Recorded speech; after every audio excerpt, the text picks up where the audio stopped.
Hello, everyone. This is a beautiful day here in our California. I have to tell you, in school, I was never a science major. I mean, I was a drama major, and I loved that. And when it came to science and math, I really had to bribe the teachers. I mean, I really did. But today, we have an astronautical engineer, I mean, who looks like a movie star.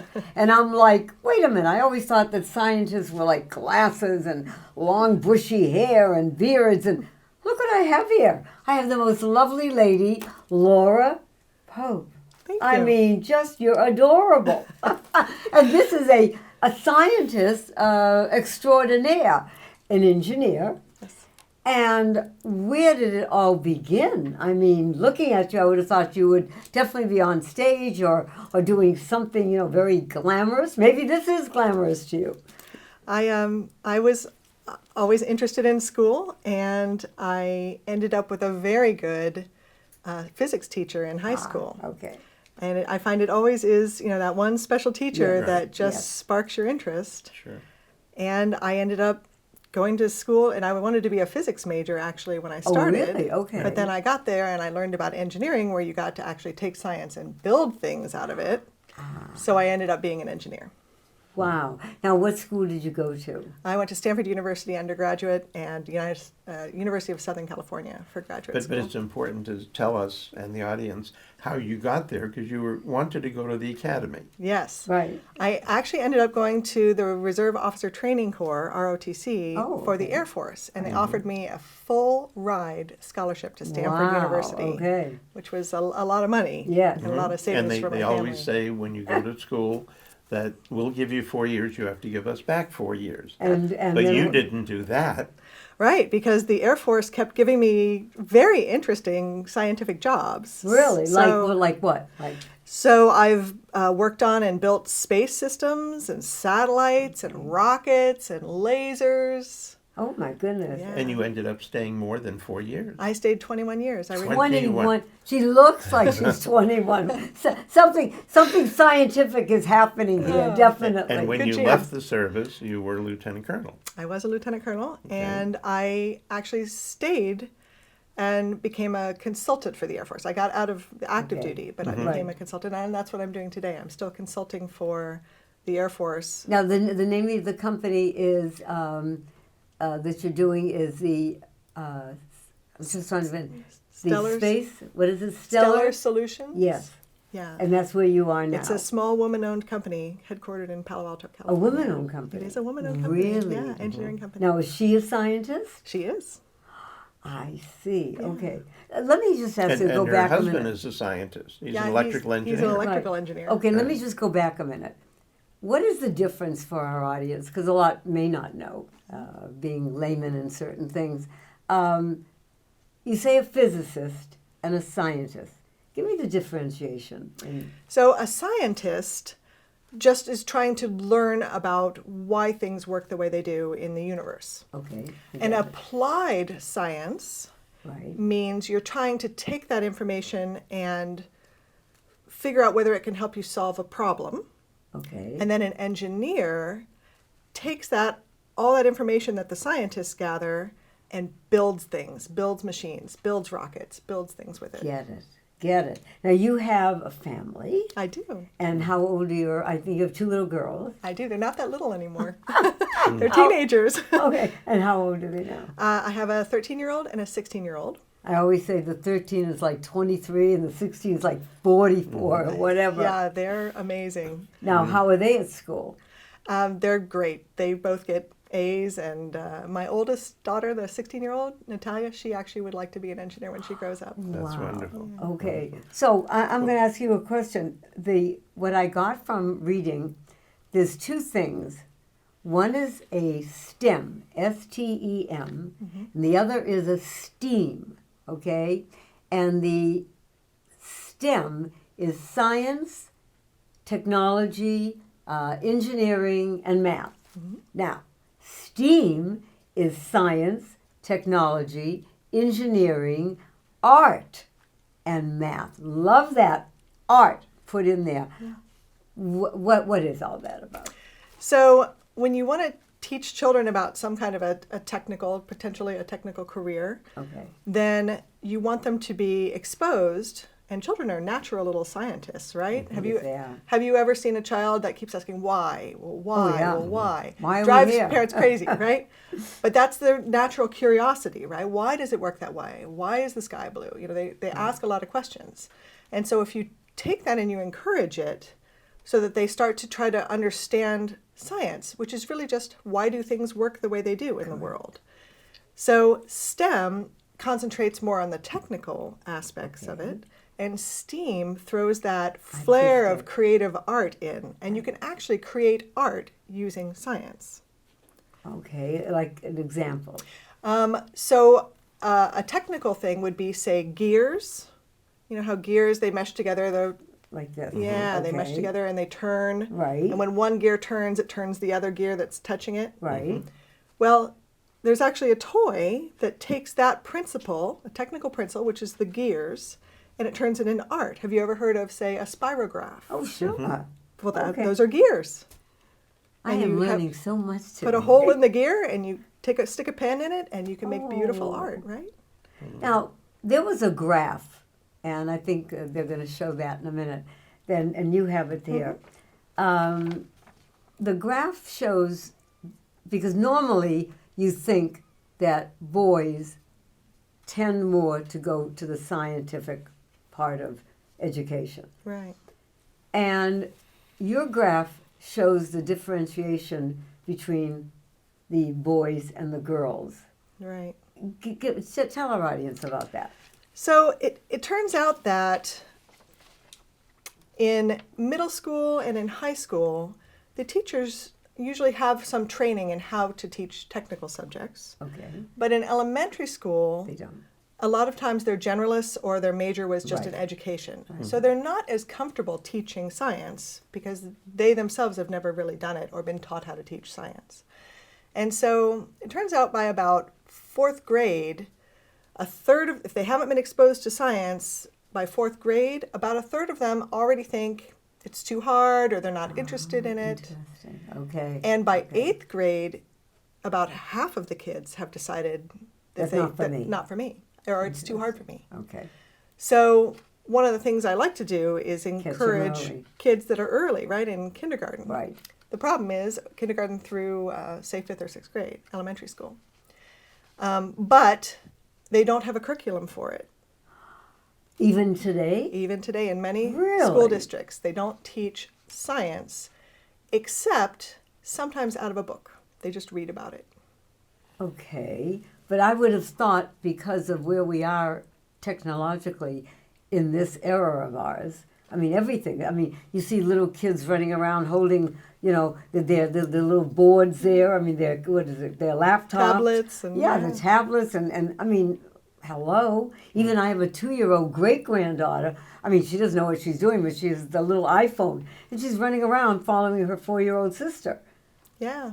It turns out that in 2018, I believe there was a study done, and there's over 9 million jobs in the United States that require some kind of a STEM college degree. Wow. So that's a big It workforce, is. right? We need to train our kids to be part of that workforce for the future. And many of the scientists and engineers now, they're reaching retirement age, the really Right. good ones, right? Right.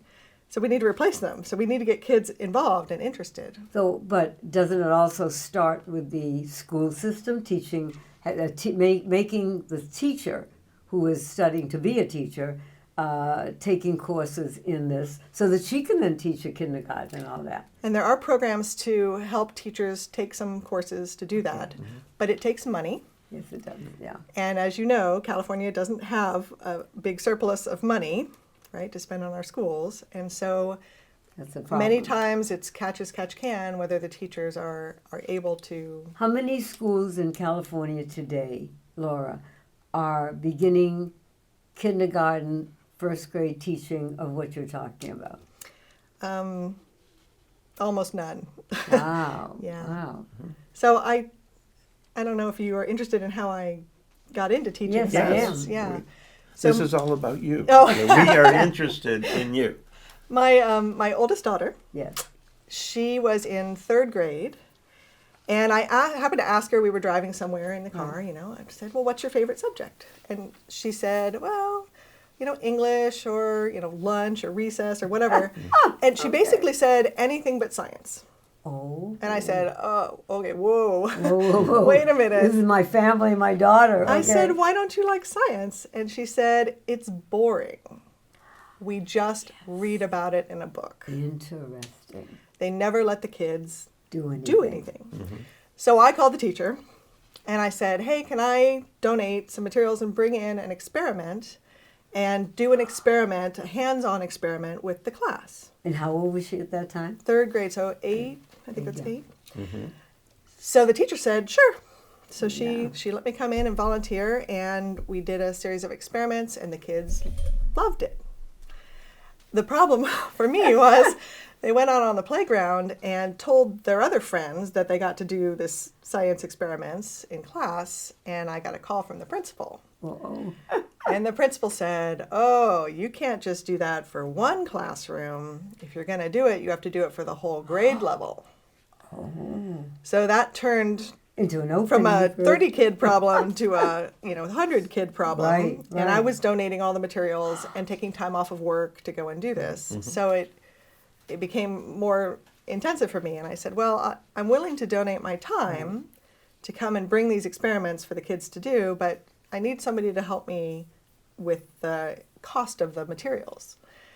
And the school couldn't afford it, but luckily the Parent Teacher Association, the right, I knew you were gonna PTA, say that, yeah. stepped up, and they have been donating since I started about 11 years ago. They've been donating the materials for me to So bring the that has experiments. continued in one school. Yes, I do it only for my local school because Right. I'm still working, so I'm Now, only have one you- person. I'm curious. Could you put in, Laura, to the state of California through the educational system? Could you put something in that you would want a grant to do it all over? You've already proven 10, 11 years. I You have could. teachers behind you. The problem is you have to have the people to teach it, right? So I would need to hire a Teach bunch of the people, teachers. Yes, teach the teachers, train the right. teachers, and I have not incorporated into I mean, that's a business, right? Yes, so it I is. have Yes, it not, is. whether it's a nonprofit or not. I mean, and I'm still working like my regular job, so I Right. have not started such a business yet. But Right. I think that I see a need for it. Yes, I do. I do definitely because do. kids love it and they learn so much and they retain it when they do it with their hands. So, Laura, I have a great granddaughter who's 7, and very bright young lady. My daughter is a retired elementary school teacher, 24 years. So she helps her. She lives with her grandmother. And the one thing that when I asked, she was doing something the other day, and I said, "What are you doing there?" "My science project." "Oh, yes," and it hit me because I knew you were coming on. Yeah. "Your science project. Well, what are you doing?" Like this. "You wouldn't understand, Pink Grandma." oh, I wouldn't understand? No, you don't know. No, ask my Bubba. She calls her Bubba. "Ask my Bubba. She'll explain it to you." I was like, I can't be bothered explaining this. But they do a little bit, of science, and she loves it. Yeah. Now, if a child that school doesn't go into it, where can they get information on? Like, how do you just go? You go to the library and get a science book? Actually, we're very lucky these days because we Okay. have the internet. Yes. There you And go. there's actually a large homeschool Oh, tell me about that. resource. Any place on the internet, they have homeschool type curriculum in Right. science where they do some science using things from your kitchen, low cost things. You can even use toys to teach science. I'm going to So- tell her that. We I'm- actually went to, I believe it's called Lakeshore, Oh, uh-huh. the school Lakeshore supplies. Learning. Oh, yeah, to they were find fabulous. Some, I went some crazy. craft books Mm-hmm. that the kids, all of the great-grandchildren really love. Oh, yeah. Well, I find today's children are a little more curious than in my era. I think they have more resources, Yes, they are. right? Yes, they do. Than we used to. We used to go out and play in the mud. I mean, that was, we were outside all day, right? Well, not only that, there's such technological things today that they have to know. And it's like they were born with it. I mean, we came into the computer age late in life. Yeah. You know, I Exactly. mean, whereas they're born, you know, right here with the computers right there as a toy, you know, in a way. Because they can find. I said something to somebody about I wanted to find something. We'll just go on the computer, Pink. Yeah. Well, yeah, type it in and there it is.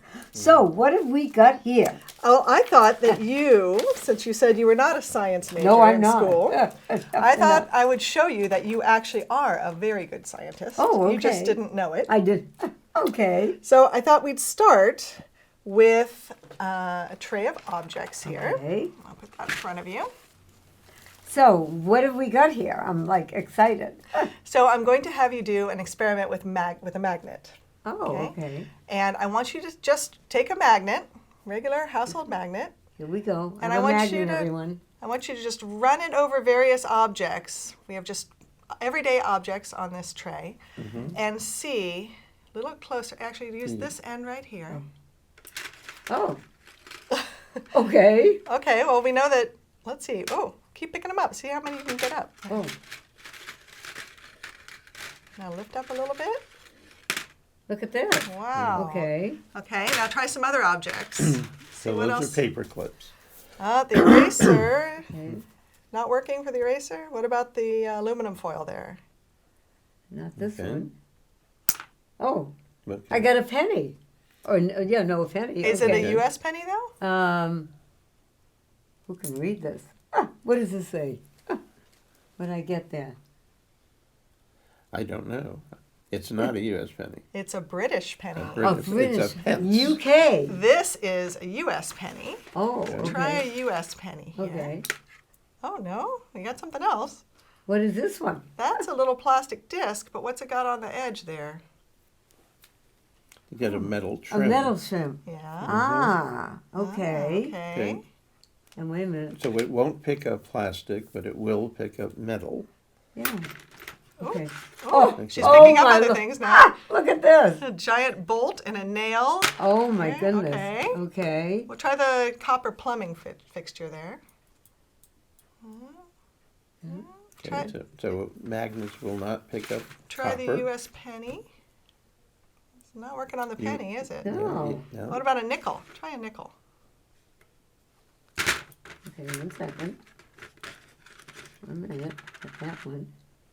No. Oh, not that one. What about? Oh, look what I You got a got. safety pin. Safety pin and 2 of those little, what do you call those? Those are they're Discs. just little plastic discs, Little but they've got a plastic metal disc. rim. What about something plastic? No. That's funny. And, And this then you is have heavy. something wood on And there. then something Will it- wood. Okay. Try Will something the I didn't know. magnet- I didn't know would take that. It won't. No. it No. won't. So wood Okay. and copper and aluminum foil don't react to magnets. No, this Right. does. I mean, Because that we it has a got. metal But trim. Yeah. only the edge of it does, not Is the it plastic. not the part. plastic? And it doesn't work with the eraser either. See with the pink eraser? No, that even Okay. touching, it just picks up that little thing again. Right. Yeah. It's a little heavy. So what are we magnet. learning from this, Laura? So it turns out that not everything is attracted to a magnet, Right.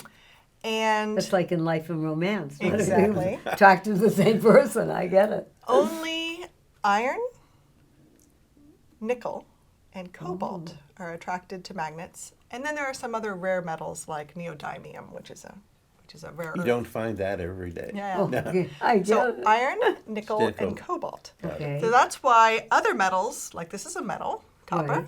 not attracted to a magnet. Also aluminum foil, not No, attracted to a not at magnet. all. Now, we talked about iron, nickel, and cobalt, Yeah. but I gave you a nickel, Right. and it didn't attract it, right? Mm-hmm. That's because a nickel is actually made out of 75% copper.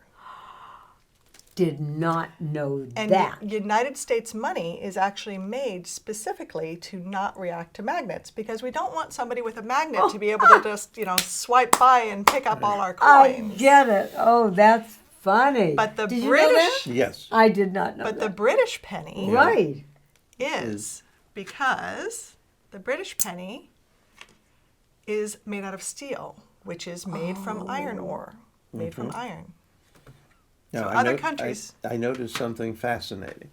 When you were holding it over the nail or the screw, what was that other? A big screw. Okay, Yeah. that it transmitted the magnetism, and you were able, when you put this up here, and then hold it over the paper clips.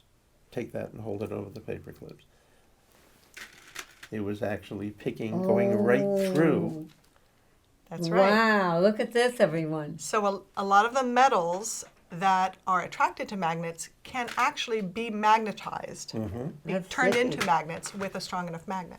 Oh, Fascinating. I love it. So what I do is I have the kids experiment with various Right. things, and then they take their magnet and they go all over the classroom and they try different things and see if it's attracted to it. That is fun. And oh also, you can tell costume jewelry a lot of times with Yes. a magnet, right. because a lot of times it'll be made out of steel and just coated with something. Sure. So you can tell whether it's solid silver or solid gold because Right. silver and gold are not attracted to magnets. Interesting. That's a good thing to do. You can buy these little magnets, yeah. right? And put Very a little cheaply. plate and actually, you know, the funniest thing is you don't have to be in school, everyone, to do something like this. I mean, grandparents, parents, you can do this with your kids. Get a tray like this, am I right? Yeah. Get a magnet. And I mean, if they, I always say, the littlest ones are the ones that want the most knowledge. I mean, they just are. So this is a fun, say it's raining outside, not so much in California, although lately we've had rain. But this is a great, fun thing to do with your kids. I mean, all it's taking is different little things, get the magnet, and you have to know a little bit about what is what. But I love this idea. And as I said, kids will pick that right up. I have a couple other experiments. Would you Okay. like to Oh, keep I'm going? ready. Oh, I'm Okay, ready. Great. I'm ready. Okay, we're just fixing all this up over here. Okay. So, if you don't mind, I'm going to have Dove demonstrate Yes. this one. So, do you know what these are?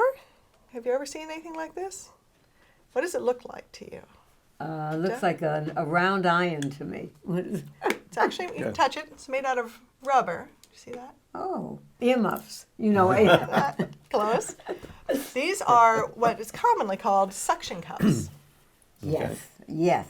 Okay, Except yeah. there's no such physical property as suction. It Oh. doesn't exist. Really? That's right.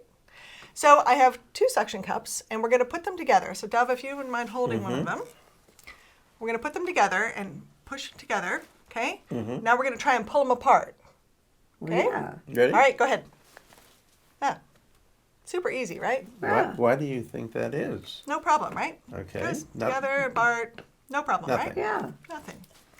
Now we're going to use science, Okay. and I'm going to put them together. I'll just kind of evenly. Okay. So what you did, you're clicking them together. I clicked them together. Now we're going to try and pull them apart. And we're really trying, folks. Okay. And now we can't. So Why? Because you what's locked the- them in? exactly, you asked why. That's Yeah. a scientist. So the reason you can't pull them apart now is because when I click them together, it forces them together in the middle, so there's no air in between them now. Yeah. So Okay. now Okay. all of the air is pushing on the outside, pushing them together. There's no air on the inside trying to push them apart. Oh. So now even a grown, this is Yeah, he's over pretty strong. over 200 pounds it would take of force to try and pull these apart Wow. now. Okay, so now if you unlock it, You're a good scientist. Let's unlock them. okay. Okay, everyone. No problem. That's fun. So is that the knowledge of suction? So there's no such thing. It's called air pressure. It's Air actually the pressure. pressure of the air pushing against them that holds them together. Wow. Isn't that amazing? Yes, Yeah, it is one- amazing. One of the things that we've seen those used for those of you who've ever had a window replaced, frequently plate glass. Yes. It's very heavy, and that you don't want to mark it in any way or put metal on it. So they will I've seen use that, yes. these to lift and move it. They use it when you replace your windshield on your car. I saw that in an advertisement. I did. If this Right. is smooth enough, I could actually see if I could suction the table to it. Oh my goodness! Look at that. Randall Richmond is jealous. He just did a levitation here. We had a magician on the other He's day. our staff Oh, my- A lot of magic is based on Yes. science. Yes. Oh my God, I love that. Okay. I have another one for you, Pink. Okay. All right. Okay, I'm ready. All right, so this one, since you mentioned the magician, this is called a fortune teller miracle fish. It's just a little toy, Okay. and I'm going to take it out and just set it on the table in front of you. Here. Okay. Does everybody see this? Because I'm going to go like this. Can we get that? Rock it forward a little more. Okay. Go ahead. It'll stay. Lean It, it forward. it seems like it'll stay. See it? Yeah, it'll stay. Okay. It's a red fish, everyone. It's kind of pinkish. I have a beta fish. All right. That's what it reminds me of. Put it down. Okay. So now, do you think that fish is alive? No. No. No. What do you think it's made of? Plastic, probably. Plastic. Yeah. Good. In science, we call that a polymer. A polymer. Polymer is a plastic. Polymer. Now I want you to just take your hand and turn it palm up. Okay. Now is the fish moving at all? No. No. No. Okay. No. So I'm just going to take it. I'm going to stick it on your hand. Yeah. So just keep it Palm there for a it second. down a little bit. Tilt it. There you go. A little bit more. More. Yeah, that's good. The head seems to be going up. That's good. Let's just make it touch your hand as much as we can. Okay. So, could one deduce that the heat from her hand is causing something? That's a good hypothesis. Let's try your other hand because this one doesn't seem to be working. I think. Okay. Is it energy that you're looking for? I'm going to show. Maybe I'm not energetic in my hands. If anyone's energetic, Oh, you're maybe my energetic. mouth is. Oh, Okay. what happened? Let's see. All right. Did he jump? I'm going to. Here we go. Oh my God! Ah! Now how'd that happen? Now look, he was flat. Now is this because of my hand? It's because of your hand, but Dove had a theory it was because of the heat in your hand. Oh my God! Well, it's It's- alive, everyone. It's actually not because of the heat, although that was a very good guess. It's Oh. because of the water in your hand. Your body is made out of mostly water. Oh. And look what at this. happens is this little fish has actually two different types of plastic that are together, Okay. and it absorbs water like a sponge. And when it absorbs the water, it curls it up, and then the water evaporates into the air And then it, and it comes back down again. So just from the moisture on your hand, you get the fish acting kind of crazy, Right. like it's alive. Can you give us an example of how, in our practical lives, this principle works? Sure, there are many applications for plastics that are what they call hydrophilic, meaning they like water, they absorb water. So if you wanted to, well, I guess the most practical example, since you have young great-grandchildren, is diapers, right? okay. Yeah. So there is a need to absorb liquid, A lot. and so they use a hydrophilic polymer, a plastic, inside the diaper, and that absorbs the water and it puffs it up like a sponge and it holds it. Okay. Okay. Is that a practical example? Yes, Yeah. very, very much Love so. this. This is a darling. I have, as I was saying before, I have a beta pink fish. Ah, So that when I you'll saw have to that, show it this one. yeah, that is wow. And what are these? This is what I've been looking at all our time here. Okay, so I also do some hands-on experiments with the kids about weather. I can make it rain inside a fish tank if I want to. I know Oh. how to do that. But I wanted to show you, and maybe Dove could help me demonstrate, making a tornado inside a bottle. Okay, Laura. You've heard of tornadoes, yeah, right? well- Yeah? She's All not right. only pretty, she's a magician. Okay, go ahead. So we're going to turn it over, and I just want you to hold the bottom and kind of swirl the top, and then we're going to see what happens inside the bottle. Wow. Look up at the top part there. Oh, it's like a funnel here. Yeah. Now, how did that happen? What a good scientist you are. You always ask, why I did know. that happen? I mean, but really. Okay. Should I do it again? Do it Yeah, again. do sure. it again. Now, there's no hole there at all, everyone. There's There a is a tiny hole hole between between the the bottles. bottles, but that's it. It's just Honey, water. show it so that, yeah, that they can see it. Okay. It's just water with a little green food coloring Correct. and a little connector that has a hole. Oh, in look it. at this. It is like a tornado. Yeah. In science, we call that a vortex. This is the vortex. That's the vortex. right there. Yeah, if you look down on top of it too, you can see like the eye of the hurricane. You can see the. Oh my gosh. Wow. Now, what is causing that? It's just the motion, the circular motion starts the spin.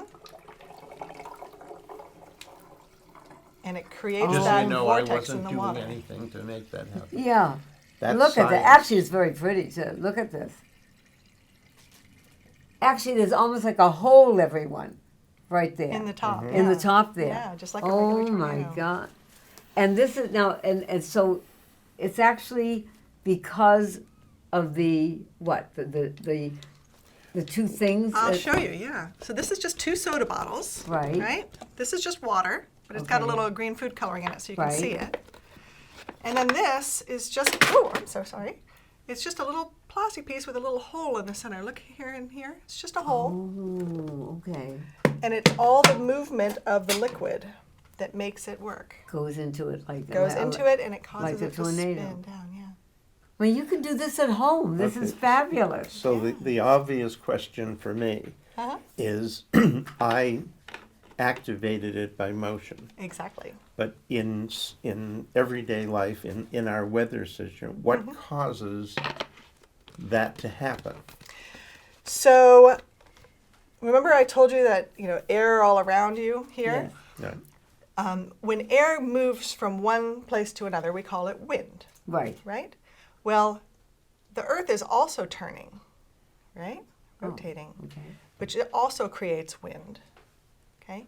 And so as soon as you get a spot where the wind starts to go, if the atmospheric corrections kind of give it enough energy, just like you put energy into the top Right. there, if the atmosphere gives it a little energy, that wind starts it swirling, sometimes it then catches more air and becomes larger and larger and larger. Laura, I'm going to ask a question now. First of all, I'm going to just put this on the table so everyone will remember, what we've done here, so that you can go out and get some of these things, and especially my little fish here. I mean, I think that is adorable. I read what you were saying about STEM and STEAM and all that stuff, and then a phrase popped out of the paper that I was reading about you, and it said something about national security. And I'm saying to myself, wait a minute, we've done all this, the technical workforce, I get it, is dying out or retiring out. I know that we have to build, but where does national security come into all this? Well, do you want the only smart people in the world to be in other countries? Smart about technical things? Do you want to have to buy all of your technology from other countries? No. Or do you want us to have a workforce that can build it ourselves, especially things that are highly sensitive Yeah. or that are critical to our national defense, like certain satellites and being able to launch them on rockets? So it's important that the United States encourage our children, even parents and grandparents, to start science early with your kids. Let them do hands-on science.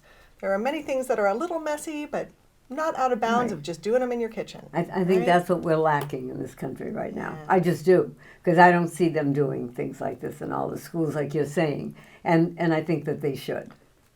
Now I get national security. Dov, you wanted to say something to Laura for all the work that she does.